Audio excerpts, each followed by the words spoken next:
came about. Sorry, Thank you. We'd like we're to now say that. recording. Right, we're out. I was going to ask you if you wanted me to. Yeah, so this project came about, was actually funded by FEMA. And so we'll talk about the motivation a little bit here in a second. And the project is pseudo ongoing. One of the questions was already asked was, do we have a final report for this? The answer is no, but it's hopefully soon. The funding for this project actually already ended, but we are doing a second project similar and related that we had funded. So we're sort of doing them both at the same time.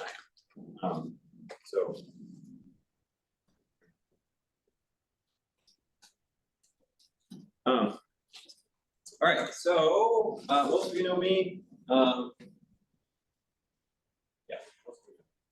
Holly, we'll let Holly. Hi, my name is Holly Marie. I'm a postdoc, which is like a research position after your PhD in accounting. And I went to Tufts in Boston for undergrad and then to Boulder, and then moved here in 2022. The focus of my research has been on seismic resilience in general, like or paired with informal construction, things that don't need building codes. Historically, did a lot of tech research, so this is an issue towards wood. And my background is mostly numerical modeling. It's very well learned a lot about testing. Yeah. For those of you that don't know, most of my research has been some numerical modeling, not inside of the realm, but a lot more experimental testing. So that's kind of good there. Interestingly enough, this project was originally slated to have a graduate student, which I could not find. Nobody wanted a pre-master's degree. But actually that probably was good because I was probably in over my head, and hiring Polly in lieu of master's degree was beneficial to the project. Okay, so you're going to see this slide a few times. This is sort of our walkthrough of what we're going to talk about.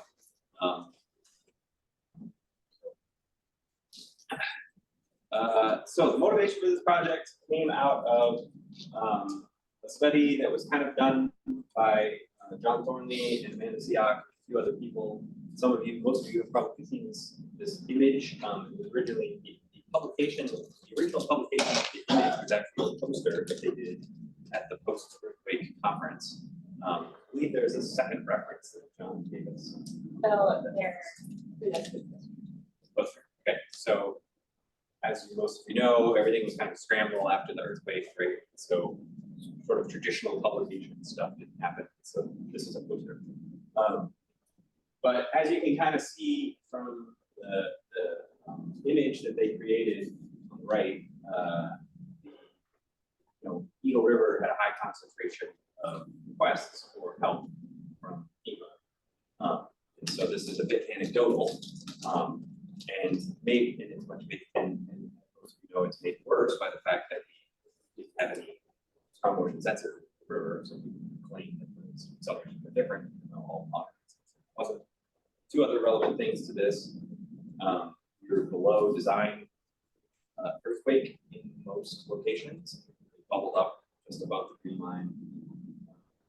It's a couple of locations, but for the most part, below. So all of that damage is a bit anomalous. And this is a slide. Yeah. So I went through the property information database and I pulled out the year that each housing unit, so each condo would be considered separate. And I pulled out the number that were built in each year. And we sort of used, I think it's a 3-year interval for each bar. And then the black line shows the cumulative housing in Anchorage.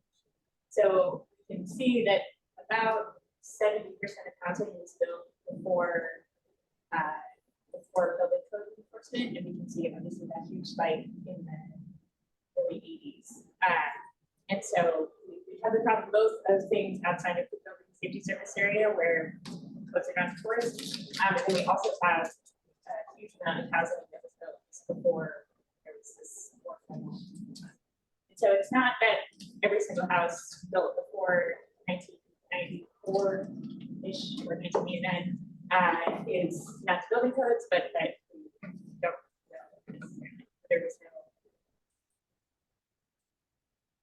And it's been pointed out a few times that a lot of the pre-1980 construction, 1985 construction, potentially is very resilient given that it was smaller, less windows, not engineered with sort of like boxes. And so we haven't seen a lot of damage in some of those houses, even though they were. And here's the other sort of half of that, which I think is relevant. This is the number of housing units in each zip code. Of course, as anybody who's lived here would expect, there's a big cluster in sort of the three little zip codes there in East Anchorage and sort of surrounding the park, part of the park, and sort of less around. But then the big question is, well, why do we focus so much on Eagle River instead of other places that are outside the city area like SEAAK and Girdwood? And the answer there is that there's 3 times as many houses in SEAAK and 8 times as many houses in Girdwood, right? So that's kind of one of the reasons why it always comes up. Is why we are talking about because that's where the houses are. Okay, so what were our research questions? First one was, how does the lack of building code compliance affect seismic risks, right? So inspections are not happening. Does this actually mean that there is more seismic risk? Spoiler alert, we haven't fully answered that question. So we're not going to end this with like definitive answers on all 3 of these, but that was the question. And then sort of the middle one is sort of more of a technical thing. What is our force of deformation behavior of non-code compliant frame shear walls, right? What does it actually look like? And then, how does what's actually built differ, right? So probably okay, so I'm going to talk about the testing, and then Paul's going to talk about the model. So first step in this was actually to interview over the people, you guys interview, and talk about what was seen after the earthquake, what was seen not related to the earthquake, just sort of general stuff that got seen. And so, both inside and outside to the safety area, and also we didn't have a slide on the area.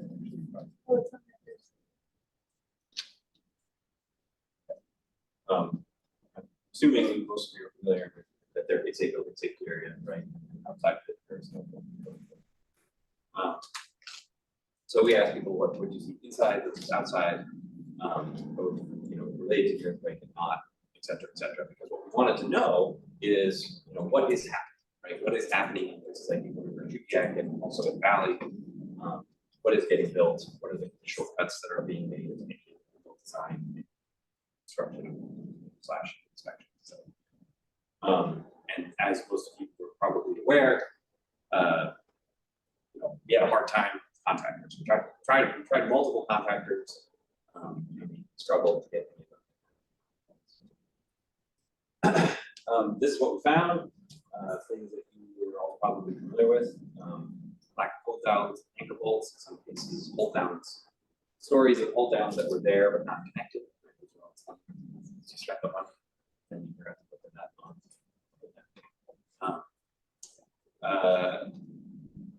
That's rare, right? Other cases of just hold down probably more common. Overdriven fasteners, excessive windows and insufficient shear walls, right? Stories of people that got some plans from online, changed the plans, added more window, or got plans from a place that's not seismic. Didn't understand that there's just too much window, not much shear wall. Lack of nailing at a mud sill.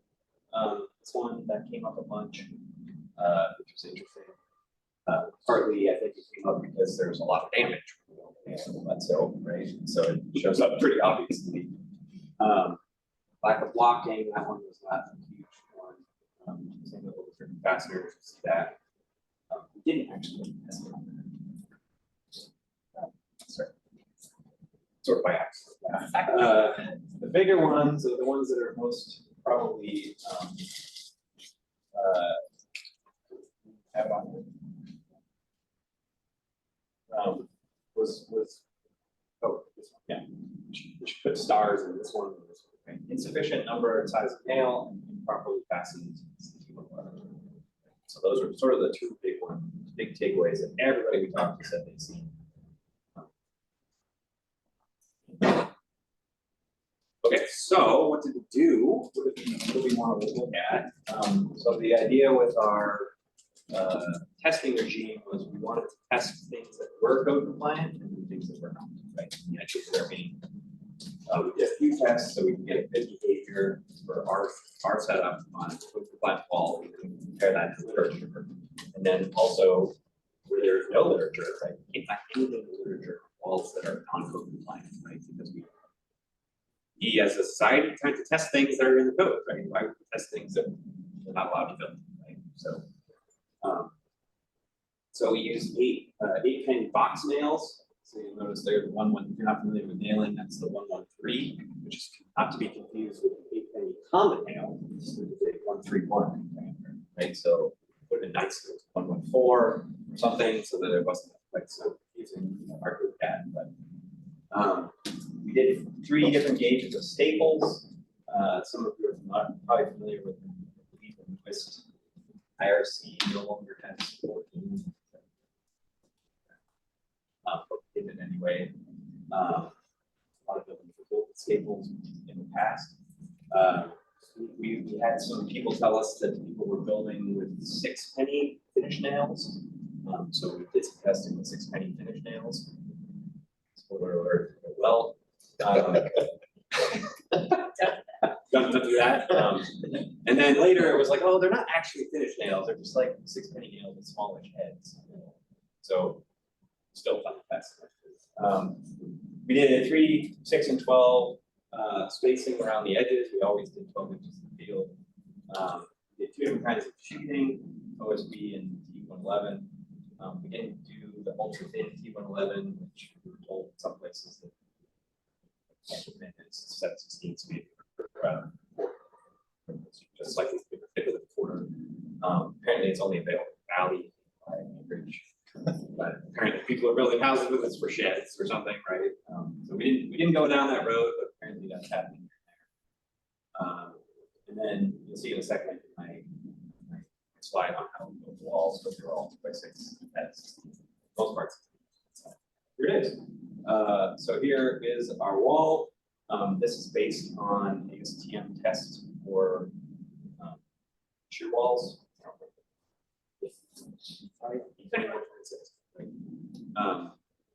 And basically it gives a bunch of regulations on what you can do and where. It tells you have to put the steel beam on the top. You don't have to, but you can. It has to be can't be too stiff because it actually has to be able to bend, which we saw in testing as the 2 panels kind of did this, that the beam would actually turn into a double curve, which is kind of cool to watch. 2x6 studs, we did double studs at both ends for the cords, which was primarily tied to the HTT5 hold downs. The 5/8 anchor bolts, there's 2 in the middle, those are centered on the stud, which are allowed to do as long as the hold downs. Would be attached with a whole mess of 1/4-inch lag bolts, like 30, 40, or length of steel beam. And then we had our tip actuator. We applied, I didn't put it on this slide, but we had string pots at both the heel and both heels basically to see if the wall moved up or down. And we had a string pot and also the actuator measured the displacement from top of the wall. So that's what we got on the wall. Load cell, actuator. So that's how we measure the loads. Then you can see there's a bunch of bracing. Keep the thing in mind, right? You have to bounce around. And so we ended up doing about 37 day walls. A couple hours to swap out a wall. This is our test matrix, as I said. We did box nails at 3 different spacing. We did common nails at 3 different spacing. We did a couple, did more tests. Let's see the numbers of tests we did. We did more tests of things that were non-code compliant on average, whereas the code compliant ones just calibrated. Nails, the different spacings of 14 and 16 gauge so that they were equivalent. Okay, so the 14 and 16 should be equivalent because the 14 gauge nails are a little apart. Is the 18 not code? Yeah, so the 18 is a non-code compliant. It's like Kind of like the finished nails, yeah. And then the T111, we did a single row of nails on the seam and double row proper way. Okay? Because a lot of, you're not familiar with T111, when they lap, you know, it's thinner at the lap. And so some people punch the nail through both layers at the same time, which not only has like a tiny edge distance of like 1/8 of an inch, but also it's only 1/2 the thickness of the hand or the thickness of the hand.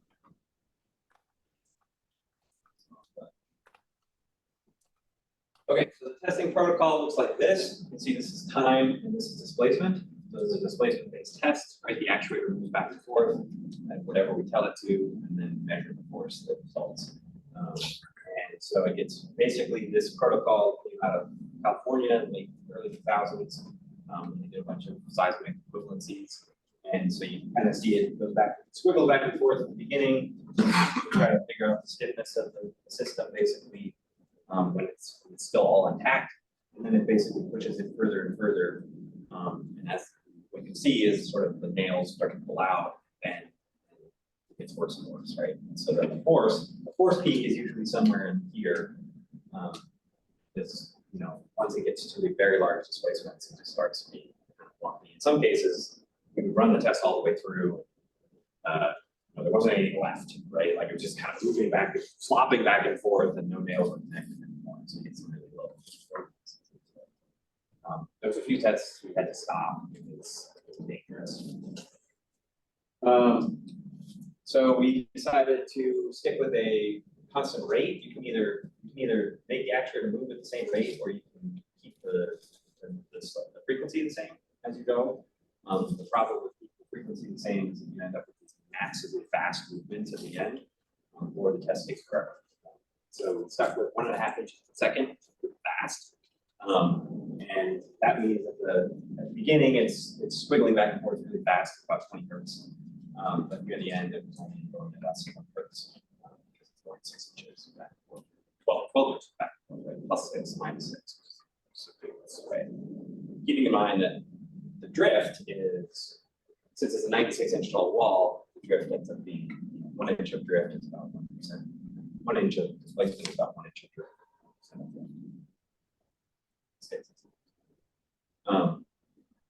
Okay, here's our cool animation.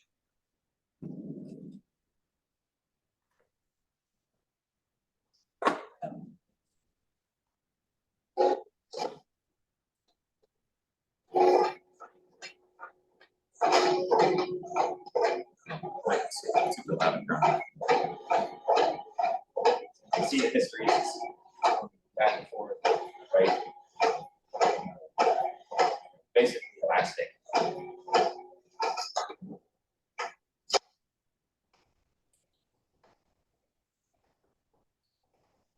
Elastic.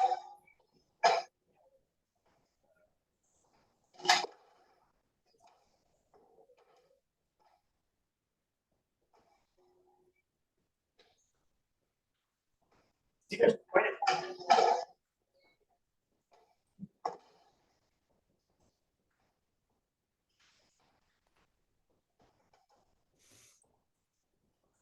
hold on a second.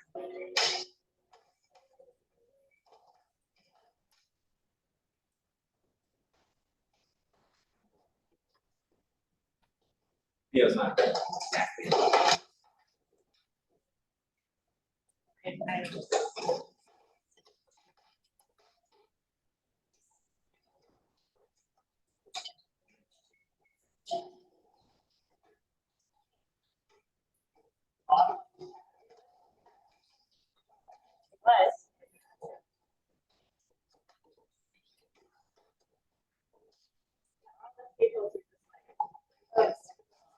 Definitely say.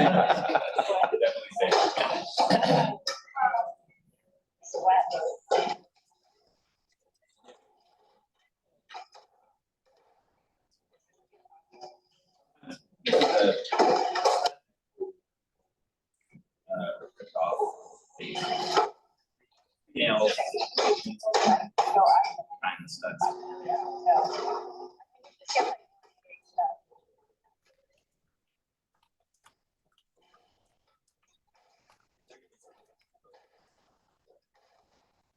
How flat the slope is here. Yeah. No stiffness.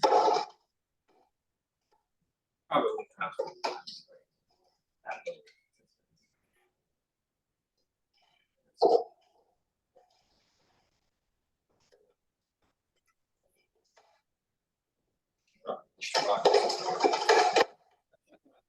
On the wall, sheetrock. Still up where to go. So now it's really flat. 6 inches is a long way, right? 6% drift is kind of.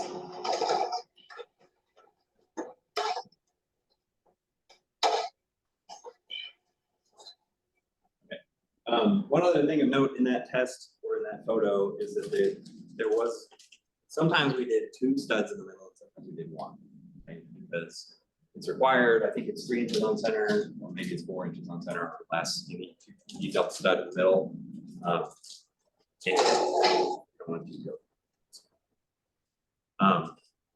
So sometimes we did that. We tested the non-code compliant version of that, right? Which is you did 3 inches nails, you only did 1 stud just to see what that would be.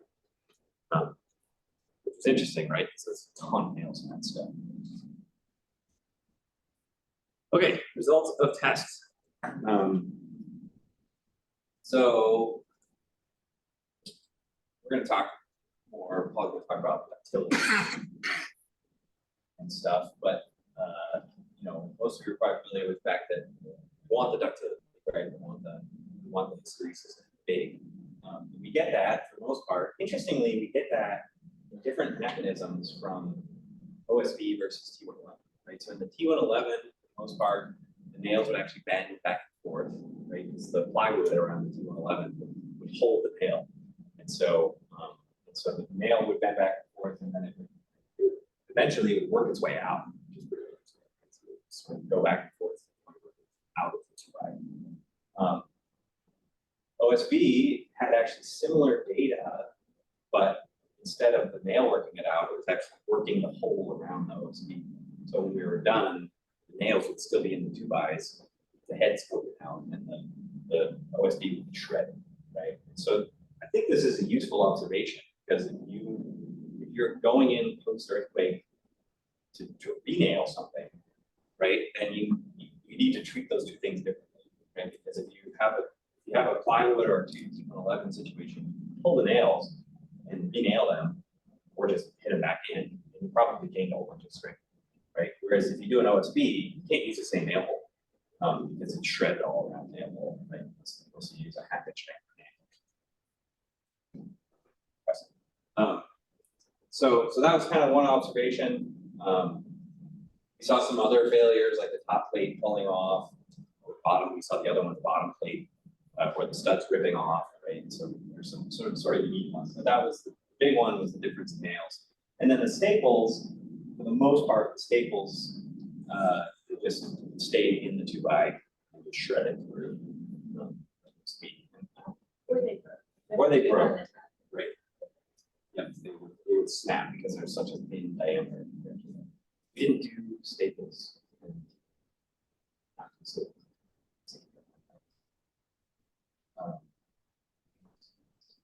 Just with the staples, the 18 gauge tended to snap, and the 14 gauge holds with it. 16. I think.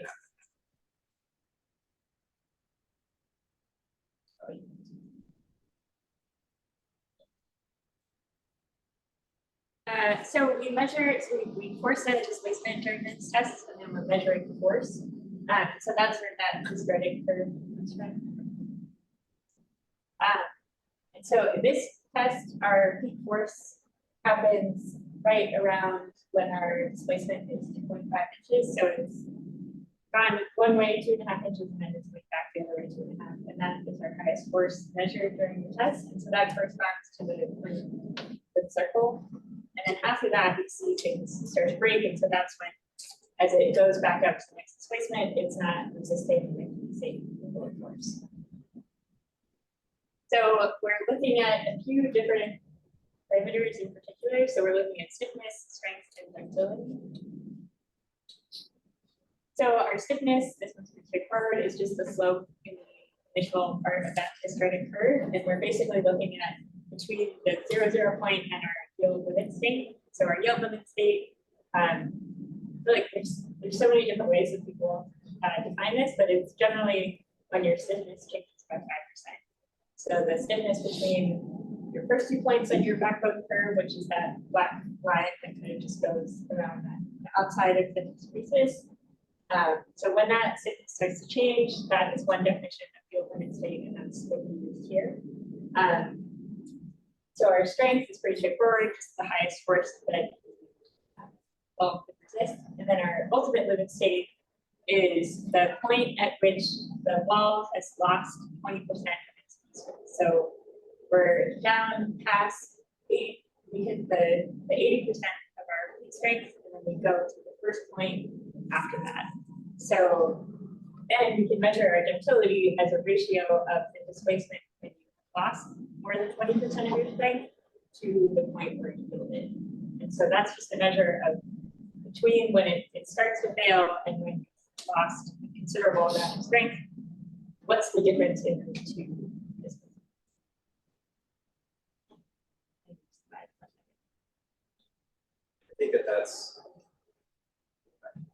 I think that it's worth noting, because of the way those definitions are, that, you know, yeah. If you have a really stiff wall, right, then that's going to change, right? Because your yield, if you have an initially stiff wall, then your delta yield is going to be really small, and so that's both that and how much, you know, this thing takes to curl over to lose 20%. Both of those are affected, right? So for the most part of this testing, the walls are all roughly the same. But if you have a very weak wall, like if you finish nails, then the strength is not very high, and so that slope that it takes to get back down to 80% takes a really long time. So when we show all these results, and it's like, wow, the most stuck to the wall was like 12-inch box nail, you know, some like configuration we wouldn't recommend, but that might be the most spectral system, but it's also the so there's kind of this trade-off.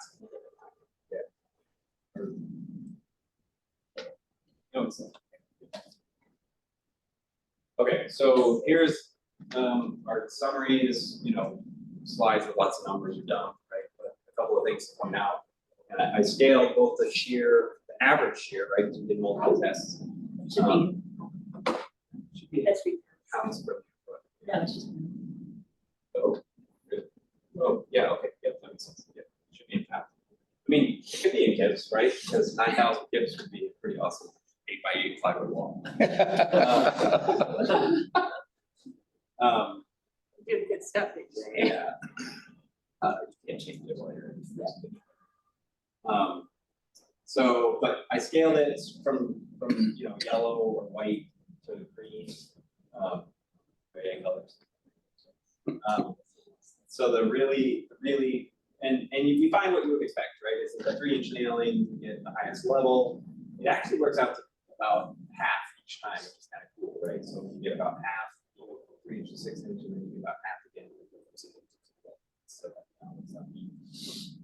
And that was consistent for both the box nails and the pop nails. And the staples, we got about the same strength for the two, which is what the Iverson says, which is kind of nice. And then for the ductility, you'll notice that, again, this is what Holly was actually talking about, right? Is that we end up with this huge ductility for the 12-inch nail spacing, which is out of code, right? That is non-coded black. wall, which are the scars.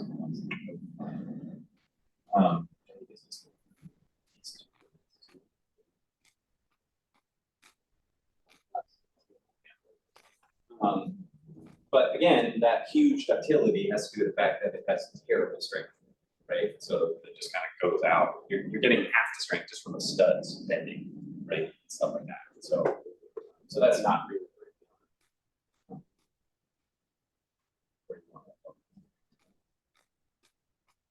Okay, so anyway, let's look at something that's easier to look at. We sort of already covered this, the different showing mechanisms. In the, I guess, bending of nails and nails backing out. So this is a quick plot, and I'm not going to spend a lot of time on this. Some comparisons, but basically showing the distribution of ductility versus strength. And so the colors here correspond to spacing. So you can see in general that the green, which is the 3-inch spacing, is stronger. And then as our spacing gets larger, orange is 6-inch, 12-inch. Our strength is much weaker, but that's that sort of wonderful ductility, the terrible strength case on our left. So it's kind of an interesting trade-off. There's not exactly a linear but between the ductility and the strength of different. So the question is kind of what should we do, and how much does it matter to do something that's not? Yeah. Back up. The other thing I'll point out is that the staples are squares and diamonds. So if you look for squares and diamonds, you'll notice that they are all on the left. Should probably make that pop. It's hard to. It's really hard. It's hard to figure this out, but and then if 211, that's the circles. Yeah, it's a mess. But the point is that the staples are kind of on the left, right? They have lower ductility than nails, period, across the board, which is the extent. So now I'm just going to go through the full comparisons. Obvious. So when we look at something with 3-inch nail spacing versus 12-inch nail spacing, there's a huge difference in strength. And we do see actually kind of a big drop after that strength in the 3-inch nail. So that's why we don't see high ductility in the 3-inch nail piece, where we do in the 12-inch. The strength is so weak.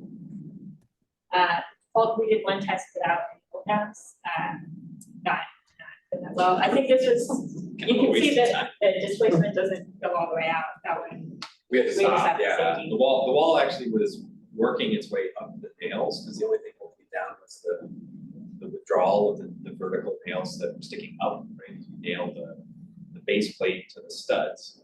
And then, well, I guess it had anchor bolts. It has anchor bolts, right? So anyway, it sort of worked its way up all those nails after it broke the nails along the bottom of the panel, and just kind of worked its way up. And so when we were done, the wall was hanging attached to the ground wall. So that was the interesting. So this is a comparison of the double row of nails, one in each panel, versus the single row below that. You can see higher strength in our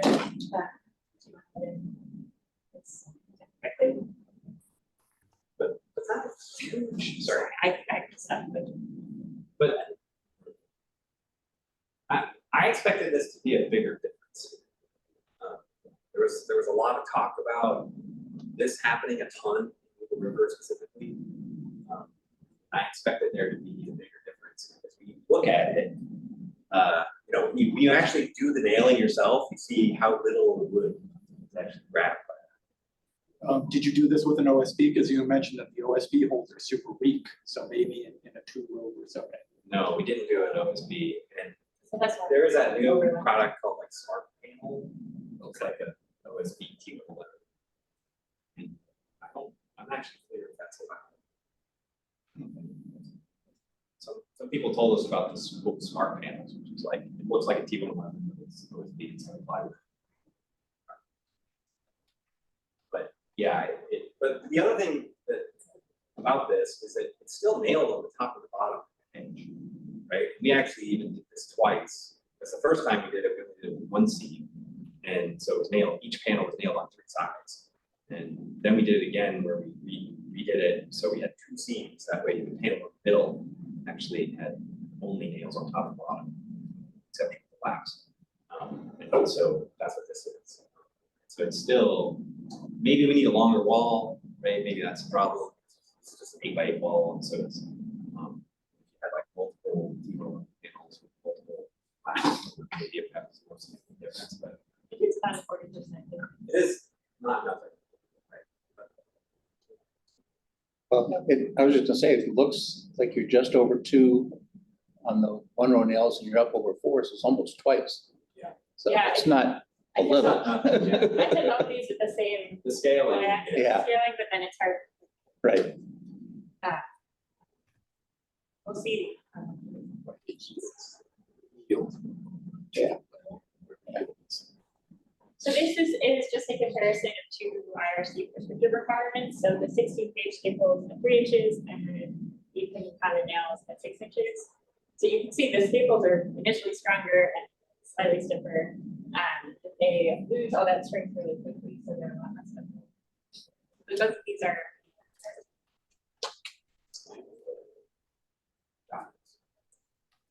I think they're about the same.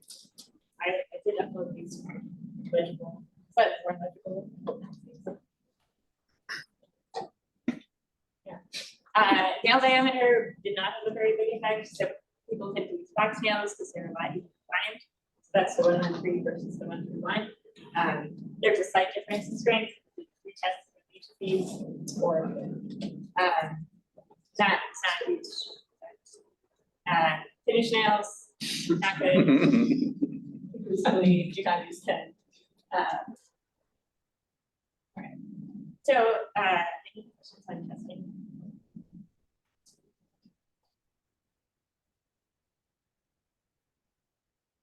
Maybe I don't know if you can see the chat. Oh, yeah, there was a chat.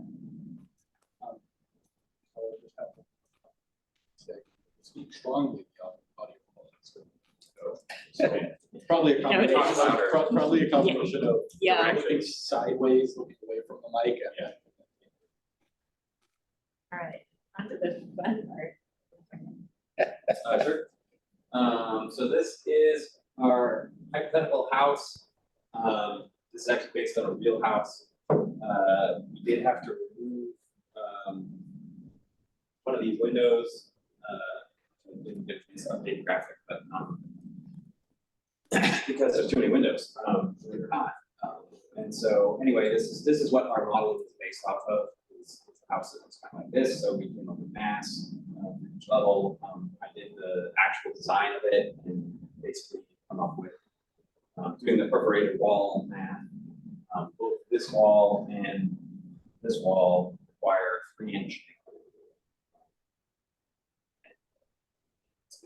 30 seconds OSB or something like that.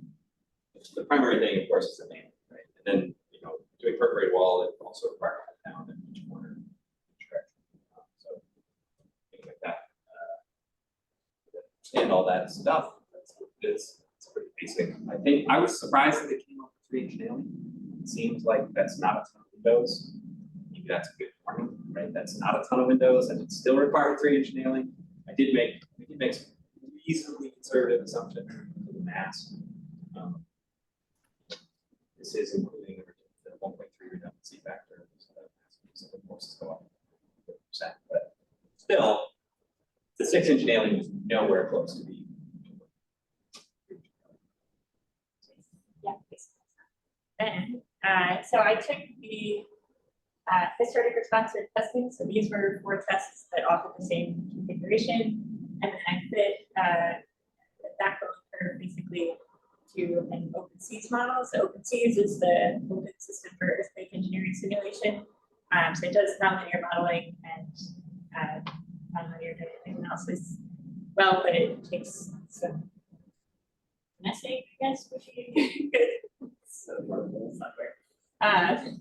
But basically, I calibrated.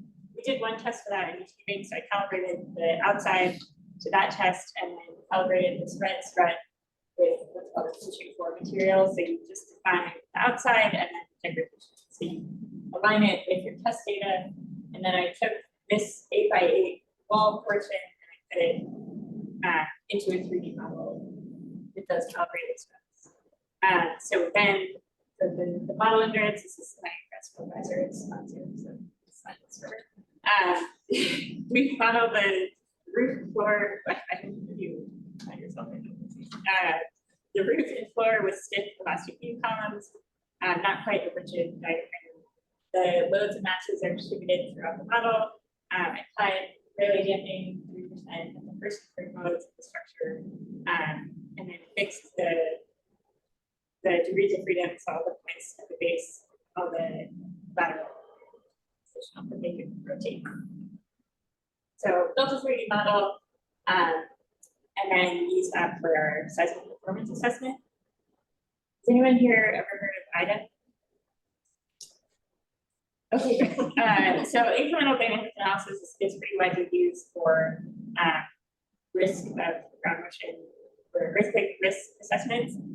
Basically what we do is we take a big set of ground motions.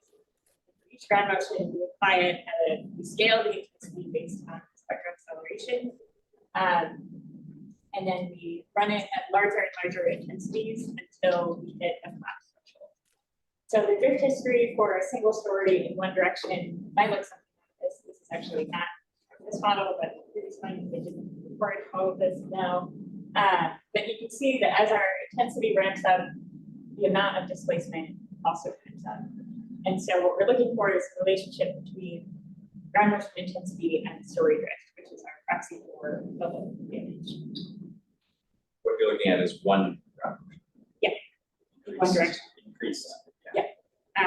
And then we define collapse as when the model reaches a certain story drift. And that is a combination of literature and just when the model starts to just fall over. And in this case, that was about 3 to 4%. So we use 4%. And the reason that we run 22 different ground motions, so there's 22 pairs of 3D model, is that these ground motions have different characteristics of duration, frequency content. So you're looking to capture how different ground motions might affect a single building. Questions on? Okay. Oh. Okay, so each of these triangles represents one of those ground motion analyses, and each line is a single ground motion record that gets scaled up. So, and the reason this is kind of inverted to what you might expect for a plot, but I think engineers have the secret is like going this way. And so as your intensity increases, we're measuring the drift, and then we're going out to a collapse threshold, which is 4%. So for that set of 22 records, we can figure out at what intensity each of them hit that collapse threshold, and then we'll fit that with a cumulative distribution function. So the black dots represent the fraction of records that cause collapse at each spectral acceleration or intensity increment. So we would increment 0.2 G. So for example, the one that's pointed out here at 1.4 G, 7% or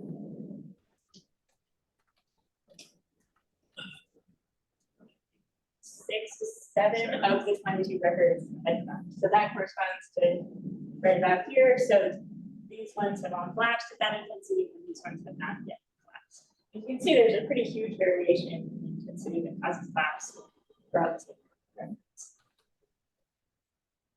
So we can use the cumulative distribution function to assess what is your probability of collapse at a given ground motion intensity, and what is the median or 0.5, 50% probability of collapse? What is the ground motion intensity for that point? So you can kind of go out and then down and figure out the intensity that is your median collapse, or you can go, I'm curious about a certain intensity and what's my probability of collapse at intensity.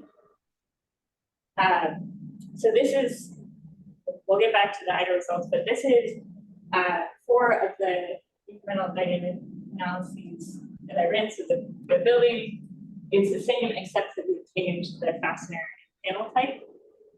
So these are the tests that those models are calibrated to, and then this is the IDA output for each of those tests. So we can see that our 8-point nails at 6 inch and our staples and our 2 and 11 double row of nails, those are also at 6 inches. Nailed well. We can see that our 2 and 11 with a single row of nails doesn't reach as high intensities before. This is what's For 16 feet of wall on the short side and 24 in the garage bracket.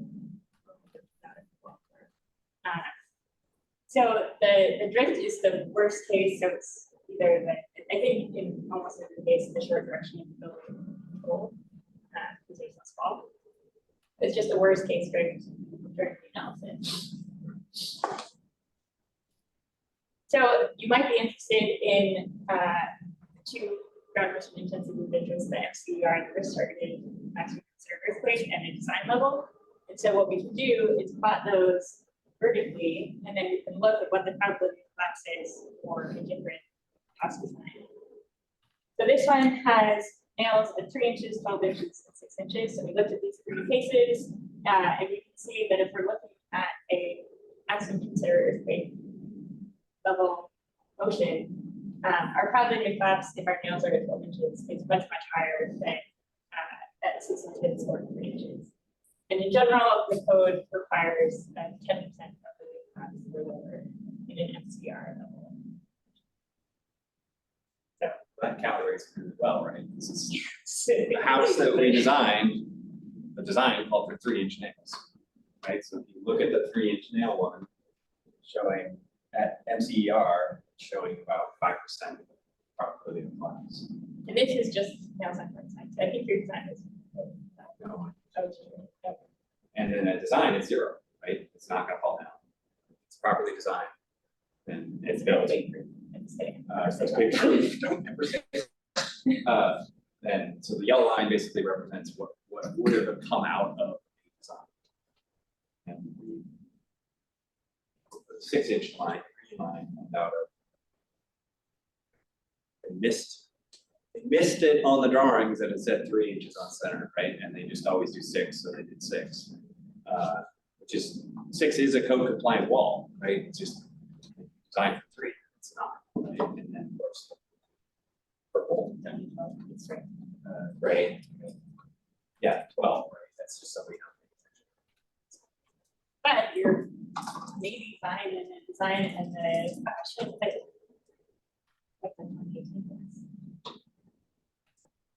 It was not anywhere close to that. I think it was that here. But yeah, Yeah. so It's down there, it's like 5%. yeah, but that's Correlates pretty well with but how many houses fell down. so yeah, the approaching nail space is then I looked at houses, one with the 2 and 11 single row versus double row. So that's the single row is the purple and the double row is and so this is assuming that every single wall panel is done incorrectly, which when you're modeling, you just always have to make assumptions, and whether that's a good assumption or not, I think it's up to debate. But if you have one where every single one is like right at the edge and just poorly done, Yeah, it can get worse. yeah. So probably the reality is somewhere in between these two, but this is kind of the range. And the benefit you get. And I have a figure that shows all of these, but our double row is about our 6-inch OSB. Yeah, I was just gonna say this, so this is actually showing a good comparison, but not showing a comparison against a properly designed building, right? Because the house that we use required 3-inch spacing, this is 6 inches. So I've got an online question here. Were the test walls also subject to vertical loads beyond self-weight? No. No. Okay. So the test protocol, ASTM E2136 it is. Interesting. Yeah. Because you're gonna have a shear wall that's not bearing it, so they want you to test it, right? That kind of is right there. Right, Okay. well, and also, you know, in the code, you can subtract out the hold downs if you have enough vertical weight. There's a procedure for figuring out what the net uplift is. And so since we had the full hold downs, that in theory that's the same. So. Okay. So yeah, no, there's no, and actually there's another test protocol that you're doing with structurally insulated panels that actually requires vertical load, depending on what you're doing. So in certain cases, it requires you to do vertical load along with the horizontal load. It turns out that that's really, really hard to do experimentally, right? Because as the wall moves back and forth, the vertical load has to actually basically, if you just put like vertical, one of the ways of doing it is put vertical rods and tighten them down. So you basically pre-tension it. The problem with that is that when the wall starts rocking, vertical rods end up not stretching, and so your vertical load is triple, right? So you have to have a second actuator that is feedback controlled so that it slowly reduces and increases its force while your wall is rocking. Like two extra actuators that are kind of doing this as it's rocking. So it's really, really complicated. We don't actually have a second or third. Just have hydraulic service manifolds. So you can't actually put two actuators. So yeah, no, but you know, we're basically creating a baseline wall. Worst case, no vertical load.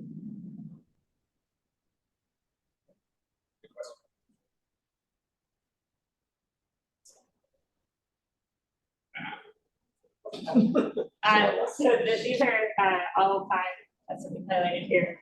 And just to kind of highlight, like the strength and flexibility of these, it's pretty varied. But if we look at our staples, which are in orange, and our 8-penny nails and 6-inch, which are those 2 IRC requirements, staples are a little bit worse. I would argue that ductility is slightly more important than strength.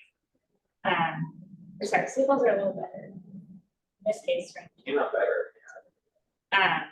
But that there's this trade-off of what matters for resistance.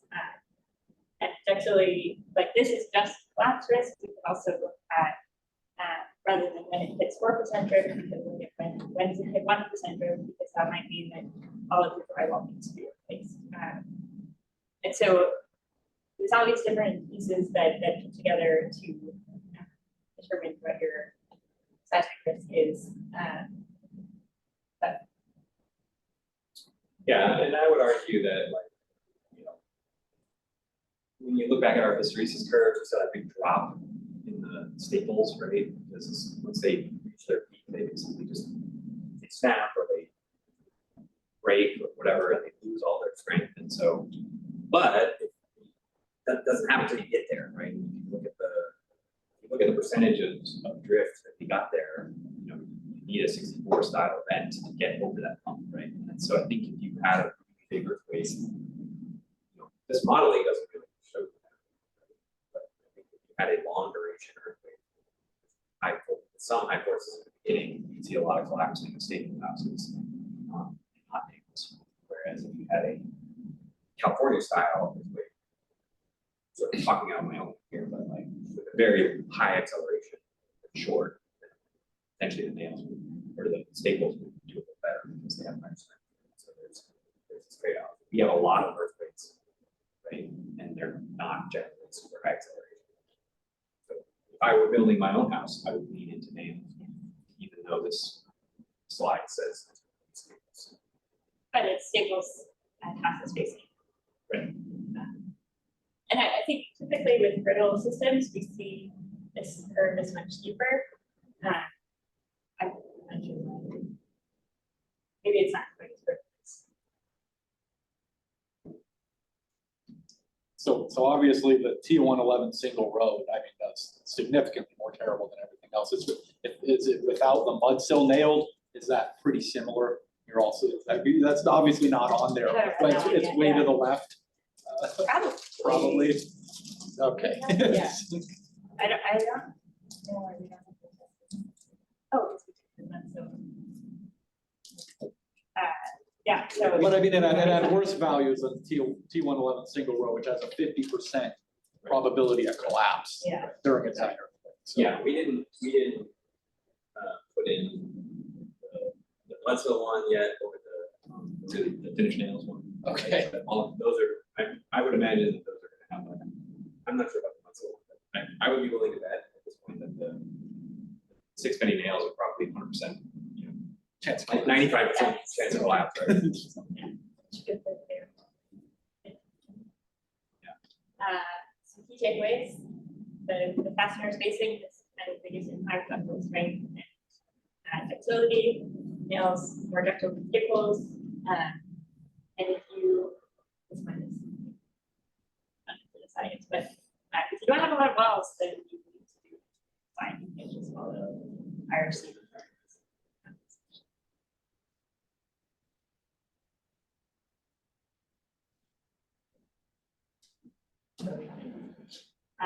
Cool. So I think thanks to all the people we interviewed and the SEAAK, so now, John Courtney and Ema, they were on the kind of what just happened side of this. We had a lot of help from Girl and Kim for UAA, and also John Morton and then the students.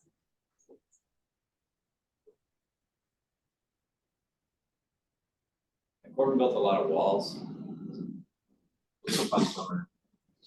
I don't know, he said he liked shooting things and he didn't care what it was.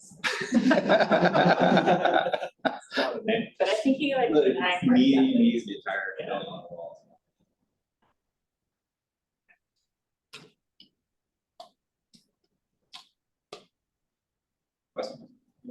Questions? Anyone online? The list of interviewers, it's BBM engineers, by the way, not just BPFM. And secondly, are you planning to go present this to the Home Builders Association, who really needs to see this stuff?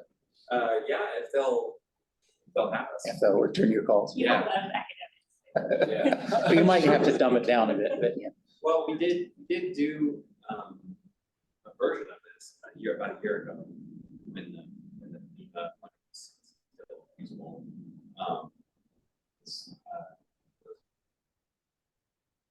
And this is probably maybe this is my shameless plug for this is, you know, I actually mentioned this the last week, right? But we have this facility at UAA to test stuff, right? So if you have and I said this at the workshop a year ago, which I'll talk about in a second, but you know, if you have a wall you want to test, you know, we're all geared up to do it. It won't cost that much to do it at this point, just like anything else. And I was talking with some other people recently about how busy everyone is and how many projects everyone's working on. You know, mistakes are being made, probably you know, the speed that everyone's moving. And so if you end up with a mistake that you want to test in the lab, you know, we're around. This project and the other one sort of winding down. There's a whole lot coming up. But about a year ago, we had a workshop using the FEMA money, and we had about 30 mostly contractors. And unfortunately, we didn't have a ton of notice beforehand. So I think it's a lot. On security, not a ton.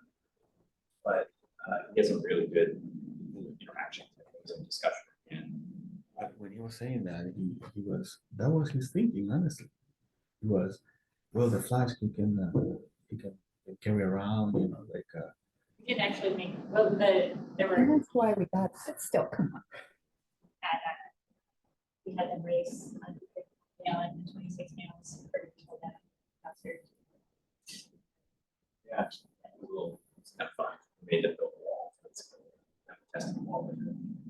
So I got one question online. Do you plan on doing any additional testing specifically, you know, for more walls for this? We are done at the moment, unless there's more funds that somebody wants to we'll test the wall, any wall that somebody wants to pay us to test. What, can you feasibly test a wall, make something without a load path, without a good load path, it's just interrupted, because this is kind of the bigger thing. You know, Well, everyone's worried about, it's just a bunch of windows. Right, And there's no, I mean, there's no continuous wall panel, I mean, on the whole side. I mean, it's pretty hard to test that, right? I mean, It's just gonna break apart like Right, this, yeah, right, you know? It's not connected.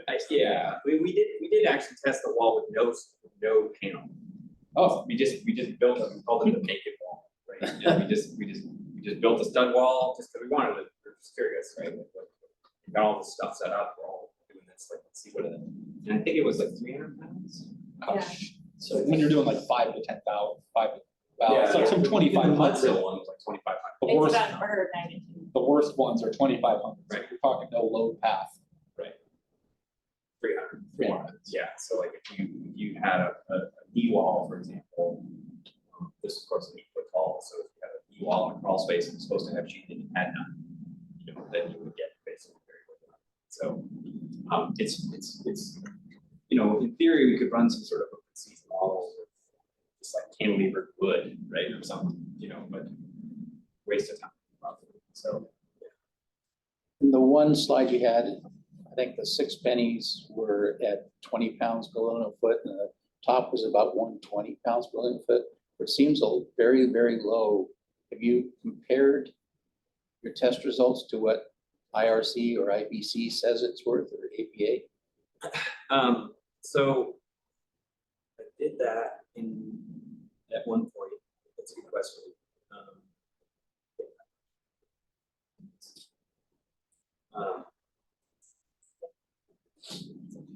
I think the strength versus ductility is the PLF, down 2 slides. That one, because you're just over 20 PLF, and that the highest is not even at 120 PLF. There are very few walls that I designed that were 120 PLF. They're all way above that. Yeah, I think 260 is. Yeah. your Basic. It's 6, that's all, 6 inches. And that's an AST load, that's an Yeah. AST. Yeah. I think there's a mistake in this. Okay, I think, because I remember we showed this before and I was like, this isn't right. I think it might be off by 90. Because if you do. okay, so then it's LRFD, PLF versus ASD. No, it's, because if you look at these numbers, and it's divide them by 8, Right, right? that'd be over 1,000. Yeah, I think it's off by a factor of 10. Or 12, yeah, I don't know. But Never made these it. are the more, this is the numbers that I was sort of, when I did the Okay. comparison. What's interesting about this is that it's a little bit apples and oranges, right? The design value, this isn't like when you're doing a snow load on a bending, where it's like the tested value is, say 15 or 20% bigger than DNN, right? Because it you got an R value built into this, you got a ductility that's representative of that R value, and so it is actually really interesting. Would be a very interesting comparison, right? Just to see like, well, what is ultimate shear in real life versus the design shear, right? Consider apples and oranges because of the ductility based R reduction. But I think, if I remember correctly, when I did it, I had that same thought about 6 months ago, a year ago, and I did it real quick, and they actually came out. One would hope. Yeah. Well, It's off by a maybe, right? factor. Because one's divided by 6.5. Yeah. And so, but just I think sort of randomly, it came out to be about the same number. I can't remember if it was BVN or just BN. What's the That's width of how- this panel? 8 feet. Okay. So when you say 8,000, so then you have 1,000 pounds, divide that by 6.5. It's standard, right? Yeah. Yeah. You know, gets you about there. So it'd be 1,000 PLF, it's sort of where you're rating Ah. at the top. Right. I did Yeah. it by Well, the R is in the loads that you get, but the actual capacity that's Right. table is nothing to do with R. It's just the test results. Well, right, but it's like plastic, Right. plastic, so yeah. What you have to do, right, is you would find the elastic part, shoot it up. Right, and just divide that system. It's not apples and oranges. Yes. So, Ah. but but kind of a cool number. just to see how they- Here's the, it's a great- I had it, I divided by 96. Oh, it's off by 12, factor. the whole inches and feet. Yeah. Off by factor. That would do it. Is it a shameless plug for the metric system? I have another question. Did you guys consider, I know it looks like you're testing us all with the same length, height wall, so did you guys in the planning stage consider like a high aspect ratio? I'm thinking like the very standard, thin, narrow wall at a lot of garages that you see. Yeah, That's what effects of, misconstruction there, right? yeah, we talked about it. And I did do about 5 years ago, I did some SIP walls that were 12 feet tall. Like 12. So I have a little bit to take it on, but obviously those are 50. But we talked about it. The problem whenever you're ramping up a project like this, which didn't have a ton of you talk about the scheme of research dollars, SF versus FEMA versus other agencies. This is a pretty small dollar event, if you will. And part of that has to be not having expertise in seismic, so I can't actually compete. Have an expertise in seismic and go after NSF dollars. And so this one sort of round back money. So it wasn't a huge project, a ton of money, and so we had this sort of limit our scope. And we tested 38 walls. Yeah. You can imagine what it would look like if we added one more parameter, right? It's like, oh, let's test all 38 walls again at 3 foot by 8 foot. So There's also a fair amount of literature on That's what I was aspect ratio too that. yeah, somebody else already did that, right? And so our idea was, well, if we figure out what the sort of percentage the reduction is when you have a chip wall, then you can apply that to literature that is already tested. 3 foot wall.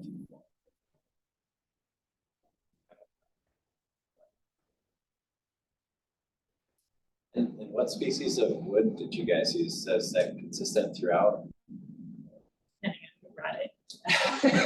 Like, So it's Home Depot mostly special. consistent, it's mostly SPF. Okay, they're mostly not Doug fir, but we actually didn't, that was a bit of a for it. hem fir, or some Doug fir. It was a bit of a, not an afterthought, but like realization. We got say 20 walls worth in one ship. We got a second ship and realized that they were the same going from crowd. So yeah, I didn't realize that it varied. We were the same thing. So, but I don't think it had a huge effect. That was one of the things that we discovered, of course. Obviously, there's different values for things, but again, the dominant behavior. There was some nail withdrawal, but particularly for the OSB, it's good, right? Because the nail was just stuck in the wood, it's kind of wood, just shredded. All right, guys, we actually have to wrap it up because we gotta get out of this room by 1:30. We still have to clean it up, so. Thank you very much. It was an awesome presentation. Our upcoming meetings, we have in January, we have Richard Kiesel with Alaska DOT, what everybody should know about concrete mix design. We did it a few years ago. It's real popular. Wanted to come in and give it to us all again. And then we have a bridge engineering perspective from Jesse Escalamia, basically somebody from Juneau DOT, right? Bridge group. Trying to get rid of the SE for that.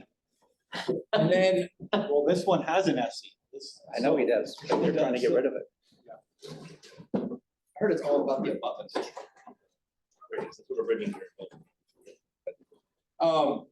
And then May, we've got another presentation at UAA with, that's what it says on here. Oh, really? They didn't talk to you yet, but it's on yield link brace. Where is it? Oh, well, we're gonna break that yield brace in Maybe. Did they say yes? I don't know if they said yes to the breaking, so it's tentatively gonna be at UAA. At a Tentatively. UAA classroom, or it'll be here.